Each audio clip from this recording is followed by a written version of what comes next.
무엇이 중요한가? 라는 말씀의 제목으로 함께 은혜 받는 시간 되시길 축복합니다. 아멘. 가끔 영화를 보면 이런 장면이 많이 나오는 것 같습니다. 주인공이 골목길을 걸어가는데 한 사람이 쓰러져 있는 것이죠. 총에 맞아 쓰러져 있어서 이 주인공이 괜찮은지 살펴봅니다. 그런데 그 옆에 가방이 하나 놓여 있는 거죠. 열어봤더니 돈 뭉치가 있는 겁니다. 한 20억쯤 되는 돈 뭉치가. 갈등이 생깁니다. 이 사람을 병원으로 데려갈 것인가? 이 돈 뭉치를 가지고 도망갈 것인가? 대부분의 영화는 돈 뭉치를 가지고 도망가죠. 그리고 추격전이 시작됩니다.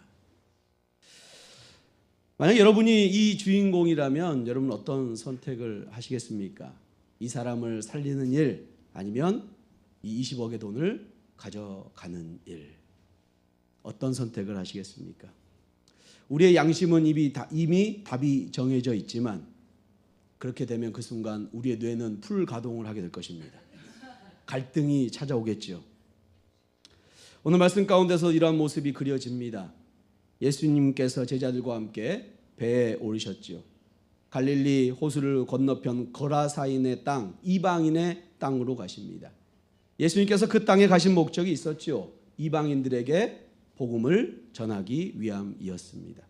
그러나 가는 길이 쉽지만 않았죠. 풍랑이 배를 덮쳤습니다. 배에 탄 모든 사람들이 죽음의 생각에 벌벌 떨었습니다. 그런 큰 풍랑이었죠.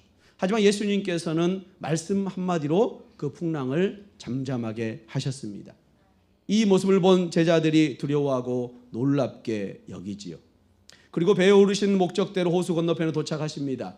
풍랑을 뚫고 목적지에 도착하신 것입니다. 그리고 도착하자마자 한 사람이 예수님을 찾아와 무릎을 꿇습니다.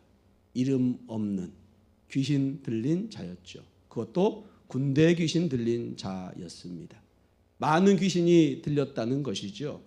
이 사람은 오랫동안 옷을 입지 않았고 죽은 자들이 있는 무덤 사이에 있던 사람이었습니다. 그리고 엄청난 괴력의 소유를 하고 있어서 사람들이 쇠사슬로 묶으면 그 쇠사슬을 끊어버렸습니다. 이 사람은 몹시 사나워서 아무도 그 길을 지나갈 수 없을 정도였다고 다른 복음서들은 이야기를 하고 있지요. 또한 귀신은 이 사람을 광야로 몰고 가서 괴롭혔습니다. 무엇보다 이 귀신 들린 사람은 소외되고 외로운 버림받은 사람이었습니다. 온 동네 사람으로부터 버림을 받았고요. 심지어 가족들로부터도 외면을 받은 사람, 그래서 집이 아닌 무덤에 거하는 사람이었습니다. 이 귀신 들린 사람이 예수님을 부르짖으며 나와 엎드린 것입니다. 그 이유는 이미 예수님께서 그곳에 도착하시자마자 귀신에게 명령하여서 그 사람에게 나오기를 말씀하셨기 때문입니다. 귀신은 말합니다. 지극히 높으신 하나님의 아들 예수께서 자신을 괴롭게 하지 마옵소서라고 간구하지요. 아직 예수님의 때, 재림의 때가, 심판의 때가 되지 않았음을 말하며 자신을 괴롭히지 말라는 것이었습니다. 무엇보다 귀신들은 예수님이 누구인지를 알았습니다. 지극히 높으신 하나님의 아들인 줄로 믿습니다. 영적 존재인 귀신은 영으로 이 세상 만물을 창조하신 창조주 되신 하나님을 아는 것이죠. 특별히 귀신은 무적행, 지옥으로 보내지 말라고 간구를 합니다. 그리고 돼지떼에게로 보내달라고 간구하지요. 예수님께서 이를 수락하십니다. 그러자 귀신이 돼지떼에 들어갑니다. 들어가자마자 어떤 일이 벌어집니까? 돼지떼들이 비탈기를 내려와 호수에 빠져 몰살하게 되지요. 마가복음 5장에서는 그 수가 2,000마리라고 고백하고 있습니다. 그런데 귀신이 들어가자마자 돼지떼가 그렇게 죽은 이유, 몰살한 이유는 무엇입니까? 지난 시간 나눴습니다만 첫 번째는 귀신들이 그 속성이 그렇기 때문입니다. 귀신들은 죽이고 파괴하고 없이 여기는 것이 그들의 속성이고 목적입니다. 지금 귀신들 들린 자 또한 광야로 이끌어 다니면서 그를 죽이려고 하지 않습니까? 무덤 사이에 거하면서 사람의 생활을 방해하고 있지 않습니까? 이 사람의 생활을 파괴하고 결국 죽음으로 이끌기 위한 것이 귀신들의 목적인 것이죠. 두 번째는 하나님의 복음의 사역을 방해하기 위함입니다. 이 세상 권세 잡은 귀신들은 그 역할은 언제나 하나님의 일을 방해하는 것입니다. 정작 하나님이신 예수님 앞에서는 힘도 못 쓰면서도 뒤에서 하는 일은 하나님의 일, 복음 전파의 일을 방해하는 것이지요. 오늘 이후에 나눌 이야기지만 돼지떼의 죽음으로 인해 거라사인들은 예수님을 거부하게 됩니다. 그러나 귀신에 들린 자 모든 사람으로부터 외면받고 소외받았던 심지어 가족들로부터도 버림받았던 이 사람은 구원을 받게 되지요. 귀신에게서 해방받았습니다. 이 모든 과정을 보고 있었던 사람들이 있었습니다. 34절입니다. 치던 자들이 그 이루어진 일을 보고 도망하여 성내와 마을에 알리니, 예수님께서 배를 타고 거라사 지역에 방문하실 때부터 지켜보고 있었던 사람들이 있었습니다. 바로 돼지를 치던 사람들이었지요. 이들은 그 이루어진 모든 일을 보았습니다. 그 이루어진 일은 무엇입니까? 첫 번째, 귀신 들린 자가 귀신이 나가 정상인이 된 사실이지요. 사람들과 함께 살지 못하고 옷을 벗고 무덤 사이에 거하면서 쇠사슬을 끊는 그 괴력에 사람이 지나가지도 못하게 했던 귀신 들린 자에게서 귀신이 나갔습니다. 돼지 치던 자들은 어쩌면 더 가까이에서 귀신 들린 자를 만났을지도 모릅니다. 자신들이 돼지 치는 것을 방해하던 귀신 들린 그 자가 그에게서 귀신이 떠나가게 된 것이죠. 이제는 그 누구도 귀신 들린 자라고 손가락질할 수 없게 되었습니다. 이루어진 두 번째는 돼지떼 2,000마리가 한순간에 몰살되었다는 사실입니다. 그들이 치고 있었던 돼지떼가 예수님께서 군대 귀신에게 그 돼지떼에 들어가라고 허락하자마자 그들이 비탈길을 달려내려와 죽음으로 죽었다는 것이죠. 한 마리에 100만원으로 가정하면 20억 원의 가치가 있는 그 돼지들이 한순간에 사라졌습니다. 이스라엘 백성에게 돼지는 하찮은 동물이었습니다. 구약의 율법을 보면 돼지는 부정한 동물이기 때문이죠. 레위기 11장 7절입니다. 돼지는 굽이 갈라져 쪽발이로 돼 새김질을 못함으로 너희에게 부정하니. 돼지는 굽이 갈라져 새김질을 못하는 부정한 짐승이었습니다. 그래서 이스라엘 백성들은 돼지를 가까이 하지 않았죠. 그러나 이방인들은 달랐습니다. 거라사인의 지역, 이방인들의 지역 아닙니까? 이방인들에게 돼지는 수입원이었습니다. 생계의 수단이었습니다. 그래서 정성껏 돼지를 치고 길렀던 것이죠. 그런데 예수님의 한마디에 돼지떼가 한순간에 다 몰살당하게 됐습니다. 물론 예수님께서 돼지떼를 몰살시키기 위해 그런 것이 아니죠. 실질적으로 돼지는 누가 죽였습니까? 귀신들이 죽인 것입니다. 수천 마리의 돼지떼보다, 수억 원의 돼지떼보다 한 영혼이 더 귀했기에 예수님께서는 그렇게 하신 것입니다.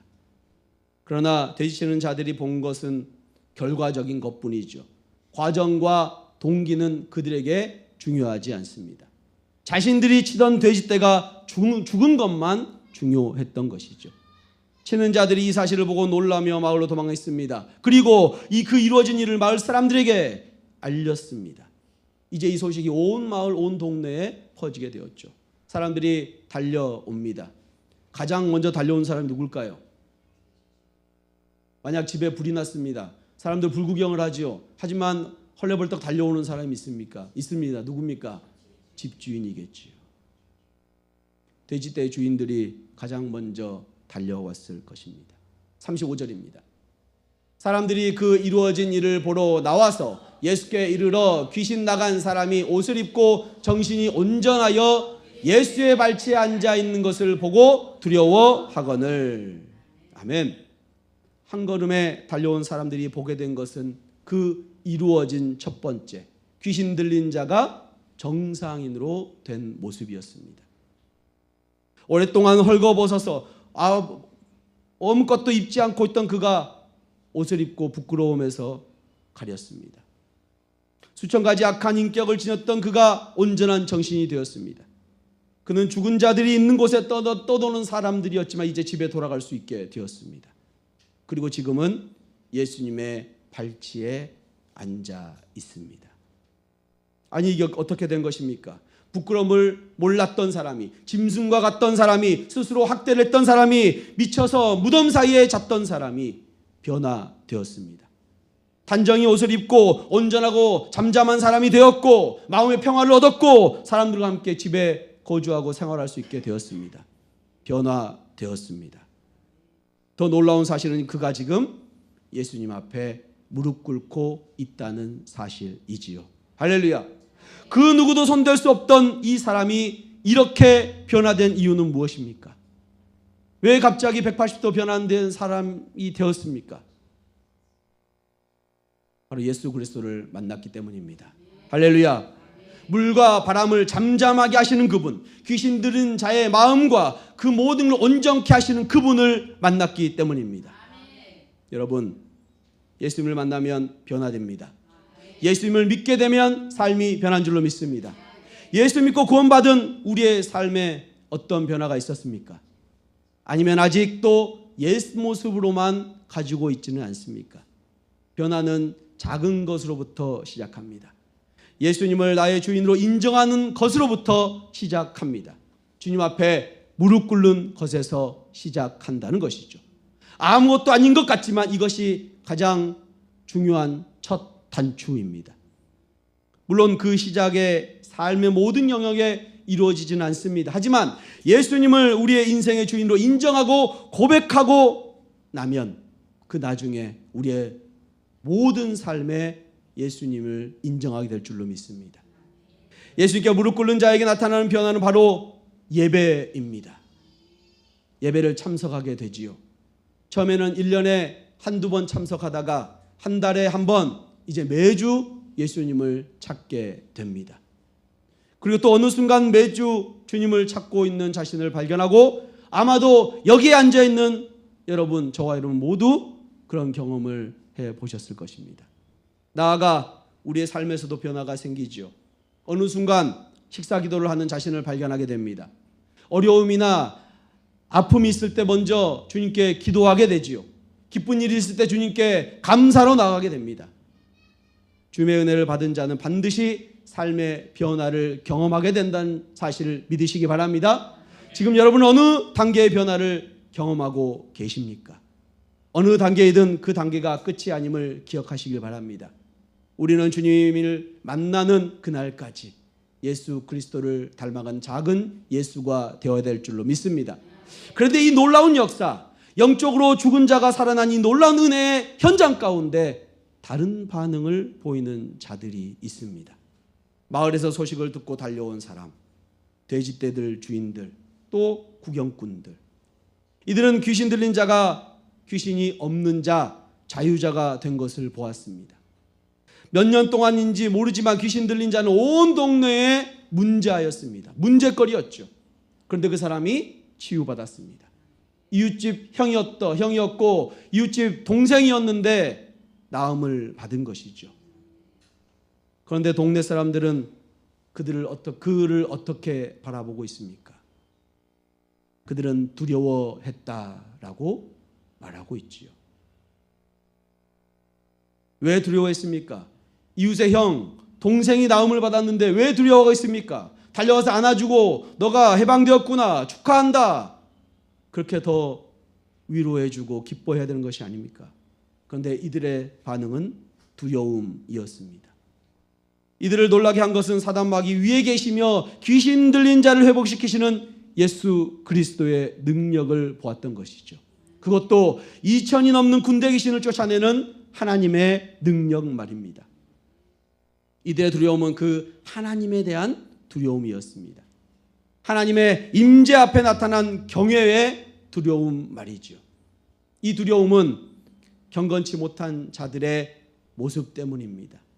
죄인인 자신들의 모습으로 감히 하나님이신 예수님 앞에 나아갈 수 없는 두려움 말이죠. 여기서 우리가 생각해 볼 것은 돼지떼의 물살로 인해 달려온 이들이 아무도 그 손실을 변상을 요구하지 않고 있다는 것입니다. 돼지의 2,000마리 20억이 넘는 손해를 보았습니다. 그럼에도 돼지떼의 주인들은 폭동을 일으켜 예수님을 끌고 가지 않았습니다. 하지만 이런 상황이 발생하지 않는 이유는 하나님이신 예수님을 향한 두려움 때문이었지요. 이 두려움은 이들로 하여금 감히 돼지의 값을 변상해 주길 요구하지 못할 정도의 두려움이었습니다. 그렇다면 이 사람들은 예수님을 환영하며 더 머물러 주길, 함께하기를 구애했던 것이 너무나 당연한 이치입니다. 사마리아 사람들처럼요. 사마리아는 이스라엘 백성들이 이방인과 같이 여겼던 그 지역이었습니다. 예수님께서 사마리아의 수가성에 들어가셨습니다. 거기에 야곱의 우물에 물을 깃는 한 여인이 있었죠. 예수님께서 그 여인에게 물을 달라고 요청하셨습니다. 그리고 메시아 곧 그리스도가 자신 예수님임을 선포하십니다. 이 깨달음이 알게 된 이 여인은 동네로 들어가지요. 그리고 동네방네 소문을 냅니다. 예수님 메시아 그리스도가 오셨다고. 그 소식을 들은 사마리아 사람들의 반응은 어땠습니까? 요한복음 4장 40절입니다. 사마리아인들이 예수께 와서 자기들과 함께 유하시기를 청하니 거기서 이틀을 유하시매. 아멘. 사마리아인들은 예수님이 하나님이심을 알고 함께하기를 요청했습니다. 수가성 여인의 치부를 모두 아신 주님을 두려워하지 않았습니다. 또한 자신들이 혈통적으로 그렇게 거룩하지 않았다는 사실을 알았음에도 예수님을 거부하지 않았다는 것이죠. 그럼에도 불구하고 예수님을 더 가까이 하기를 원했습니다. 그러나 거라사인들의 이어지는 반응은 정반대였습니다. 36, 37절입니다. 귀신 들렸던 자가 어떻게 구원받았는지를 본 자들이 그들에게 이르매 거라사인의 땅 근방 모든 백성이 크게 두려워하여 예수께 떠나가시기를 구하더라. 예수께서 배에 올라 돌아가실세. 아멘. 거라사인들은 만장일치로 당장 예수님이 떠나주시기를 요청합니다. 이들은 모두 귀신 들린 자가 어떻게 구원받았는지를 들었고 완전히 변화됐음을 보았던 사람들이죠. 더욱 놀라운 사실은 이들뿐만 아니라 더 넓게 거라사인의 땅 근방 모든 백성들이 하나같이 예수님이 떠나가기를 요청하고 있다는 사실이죠. 도대체 이들은 왜 사마리아인들과 전혀 다른 반응을 보이고 있는 것일까요? 왜 그렇게 예수님을 초청하지 않고 거부하고 있는 것일까요? 이렇게 어떻게 정상적으로 회복되었는지 그 의미가 무엇인지 왜 묻지 않고 있는 것입니까? 그들 앞에 계신 예수님이 누구신지, 거라사 땅에 오셨는지, 왜 오셨는지 질문하지 않고 있는 것입니까? 자기들의 더럽고 불결한 이 부패한 이 영혼을 어떻게 다시 회복할 수 있는지, 다시 죄사함을 어떻게 얻을 수 있는지 주님 앞에 무릎 꿇고 묻지 않고 있는 것입니까? 도대체 이들은 왜 이렇게 반응하고 있는 것일까요? 예수님이 함께 하시면 다른 병자들의 고침을 받을 것인데요. 중풍병자가 일어나게 될 것인데요. 귀신 들린 자가 해방되게 될 것인데요. 그 동네에, 그 주위의 거라사 지역에 많은 사람들이 이렇게 어려움 당하고 있지 않겠습니까? 예수님만 만나면 모든 사람이, 내 형제 자매 모든 사람이 치유받을 수 있는데도 말이죠. 왜 예수님을 거부하고 있는 것입니까? 그 이유는 욕심 때문입니다. 그들은 그들의 가축 돼지를 잃었기 때문이지요. 경제적 손실을 보게 되었기 때문입니다. 사람은 이 욕심에 휩싸이게 되면 다른 어떤 것도 보이지 않습니다. 우리 주위에 돌아보시기 바랍니다. 부모의 유산 때문에 싸우는 형제 자매가 심심치 않게 보게 되고, 뉴스에서는 죽음에까지 이르는 것들을 보게 되지요. 욕심에 눈이 가리우게 되면 그렇게 40년, 50년, 60년 함께 살았던 형제 자매들의 등 돌리게 되는 것입니다. 욕심에 눈이 멀게 되면 이때 믿음이 아니라 분노가 발생하게 됩니다. 물질적 손해가 발생하면 예수님의 이적과 기적을 보고도 믿음이 생기지 않습니다. 놀랍고 경이로운 하나님의 사역을 직접 목격했음에도 불구하고 그러나 몰살당한 돼지떼, 그 돼지떼 때문에 마음의 문이 닫힌 것이죠. 군대 귀신 들린 자가 자유함을 얻었습니다. 죽었던 영혼이 살아났습니다. 이 놀라운 광경 가운데 두려움에만 휩싸여 있게 된 것이죠. 하지만 돼지를 잃어버린 경제적 손해를 보는 것에 분노가 생겼습니다. 잃어버렸던 한 영혼이 살아난 것을 잃어버린 돼지떼에 대한 분노가 덮어버린 것이죠. 욕심이 덮어버린 것입니다. 거라사 사람들의 마음이 향한 곳은 회복된 한 영혼 형제자매가 아니라 몰살된 돼지떼였습니다. 한 부자 청년이 있었습니다. 하루는 이 청년이 예수님께 찾아가 어떻게 하면 영생을 얻게 되냐고 묻지요. 예수님께서는 계명을 지키라고 말씀해 주십니다. 이 청년이 모든 계명을 어려서부터 다 지켰다고 이야기합니다. 그럴 때 예수님께서 다시 한번 질문하십니다. 마가복음 10장 21절에서 22절입니다. 예수께서 그를 보시고 사랑하사 이르시되 내가 아직도 한 가지 부족한 것이 있으니 가서 내게 있는 것을 다 팔아 가난한 자들에게 주라. 그리하면 하늘에서 보화가 내게 있으리라. 그리고 와서 나를 따르라 하시니 그 사람은 재물이 많은 고로 이 말씀으로 인하여 슬픈 기색을 띠고 근심하며 가니라. 아멘. 이 부자 청년은 자신의 재물과 영혼 사랑의 저울 가운데 고민하게 된 것이지요. 모든 계명을 지켰지만 그 계명을 지킨 것은 진심으로 지킨 것이 아닙니다. 진심 없이 행동으로만, 겉으로만 지킨 것이죠. 만약 그가 율법의 참뜻인 하나님 사랑과 이웃 사랑을 알았다면 어땠을까요? 기꺼이 재물을 팔았을 것입니다. 하지만 부자 청년은 재물, 물질 때문에 예수님을 거부하게 된 것입니다. 사람의 마음은 다 똑같은 것 같습니다.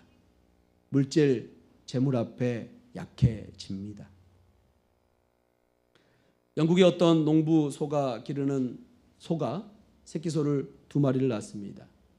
농부는 너무 기쁜 나머지 아내에게 찾아가서 이 새끼소의 한 마리는 하나님의 것이고 한 마리는 우리의 것이야 라고 서운하듯 아내에게 이야기했습니다. 그런데 며칠이 지나지 않아 송아지의 한 마리가 병이 들어 죽게 되었습니다. 이 남편은 아내에게 찾아가서 슬픈 모습으로 이렇게 고백했습니다. 하나님의 송아지가 죽었어.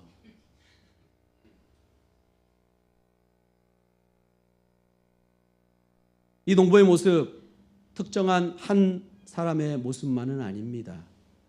우리 모두의 마음 안에 이런 모습이 있지는 않습니까?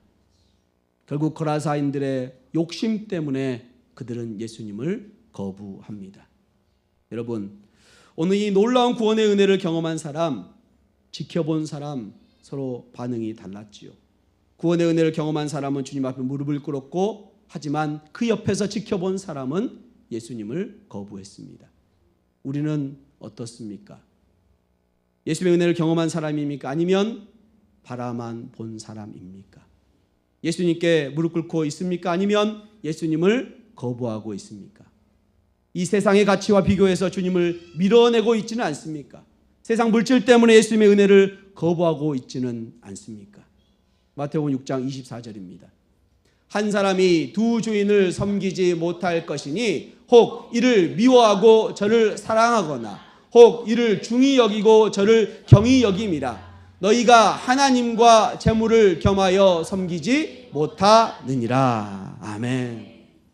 예수님께서는 하나님과 재물을 겸하여 섬길 수 없다고 말씀하십니다.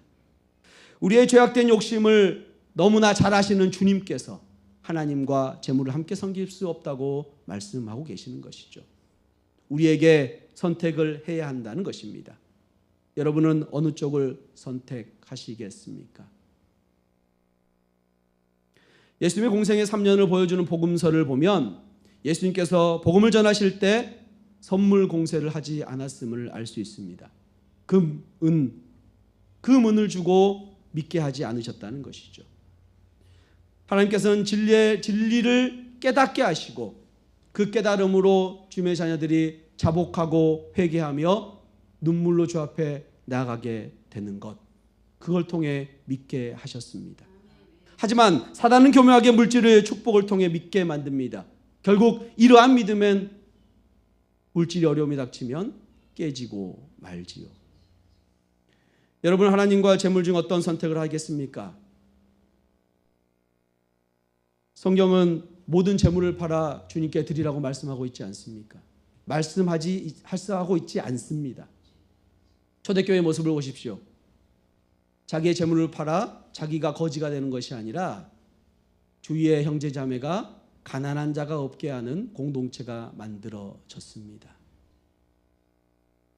자기가 가난해진 것이 아니죠. 누군가 여러분에게 와서 하나님을 거부하며 20억을 준다면, 아니 100억, 아니면 1000억을 준다면 여러분 어떻게 하시겠습니까? 흔들리십니까? 우리가 예수님을 거부하면 어떻게 될까요? 본문에서 거라사인들을 떠나달라고 요청 예수님은 어떻게 하셨습니까? 네, 배에 오르시고 떠나셨습니다. 우리에게 항상 기회가 있는 것이 아니라는 사실이지요. 주님이 떠나가시면 그 빈자리는 누가 차지할까요? 네, 맞습니다. 악한 영들이 차지하게 되어 있습니다. 우리 인생에 하나님이냐 재물이냐는 선택은 항상 찾아옵니다. 주일날 예배를 해야 하는지 아니면 돈을 벌러 가야 하는지, 아니면 친구들과 가족들과의 시간을 가져야 하는지 선택의 기로에 섰을 때, 물론 24시간 365일 돌아가는 그 공장에서는 빠질 수 없는 일이죠. 병원 근무 빠질 수 없지 않습니까? 하지만 자원하여 근무하고 예배할 수 있음에도 물질을 위해 일하는 것은 생각해 봐야 되겠지요. 또한 주일 예배해야 하나 시험 공부를 해야 하는지 고민해야 될 때 어떤 선택을 해야 될까요? 그 순간이 우리의 믿음이 드러나는 순간입니다. 어떠한 선택의 기로에 섰을 때에도 내 욕심이 아닌 하나님이 원하시는 선택을 하시길 축복합니다. 38절 39절입니다. 귀신 나간 사람이 함께 있기를 구하였으나 예수께서 그를 보내시며 이르시되 집으로 돌아가 하나님이 내게 어떻게 큰 일을 행하셨는지를 말하라 하시니 그가 가서 예수께서 자기에게 어떻게 큰 일을 행하셨는지를 온 성내에 전파하니라. 아멘. 떠나가기를 강구한 거라사인들과 반대로 구원받은 귀신 들렸던 사람은 예수님을 찾아옵니다. 예수님 앞에 무릎을 꿇지요. 그리고 간청합니다. 제자가 되게 도와주세요. 함께하게 해주세요. 지금까지 예수님은 이러한 상황 가운데 어떻게 대답하셨냐면, 그래 나를 따르라고 말씀하셨습니다. 그래서 12 제자들이, 또 많은 사람들이 예수님을 따랐었습니다. 그런데 이 사람에게는 그렇게 하지 않으시고 계시죠. 뭐라고 말씀하십니까? 집으로 돌아가 하나님께서 어떻게 큰 일을 행하셨는지 전하라고 말씀하지요. 복음을 전하라는 것입니다.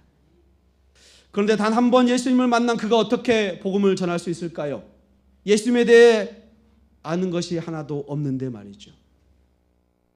하지만 예수님께서는 귀신이 떠나간 이 사람을 거라사인들에게 파송하십니다.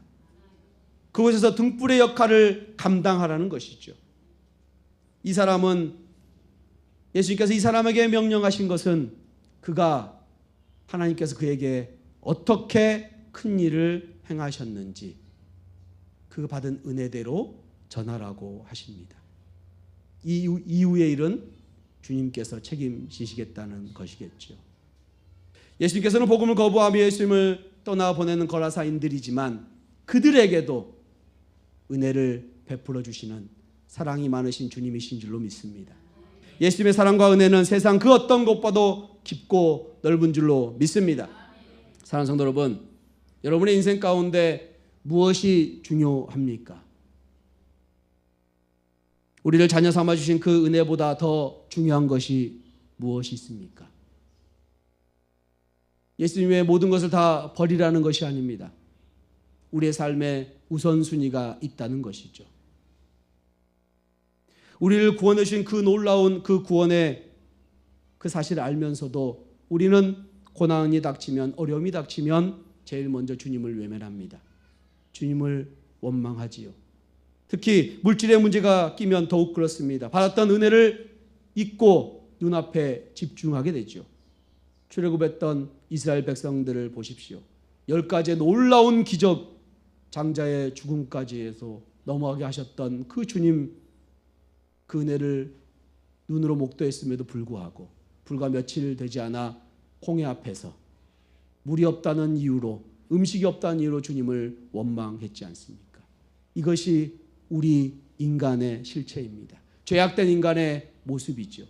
그럼에도 우리는 이제 믿음으로 반응해야 합니다. 하나님이냐 세상이냐 하는 선택 앞에 담대히 하나님을 선택하시길 바랍니다. 하나님께서는 우리를 사용하기를 원하십니다. 성도 여러분, 하나님께서는 세상에서 소외되고 외면받았던 자, 군대에 귀신 들렸던 자를 전도자요 설교자로 사용하십니다. 우리 또한 사용하시길 원하신 줄로 믿습니다. 그래서 우리가 거하는 처소로 보내셨고, 우리의 가정, 우리의 직장, 우리가 만나는 모든 사람들에게 보내셨습니다. 우리가 그곳에서 할 일은 하나님이 우리에게 행하신 큰 일을 전하는 일입니다. 할렐루야. 그것이 주님께서 우리를 그곳에 보내신 이유인 줄로 믿습니다. 영혼 살리는 일에 우리를 사용하길 원하십니다. 우리가 하나님의 자녀됨의 능력은 죽어가는 영혼을 살리는 그 일에 나타나게 됨을 기억하시길 바랍니다. 우리 인생에 영혼 살리는 일, 하나님을 선택하는 결단하는 주님의 은혜교회 성도님들 되시길 주님의 이름으로 축원합니다. 아멘.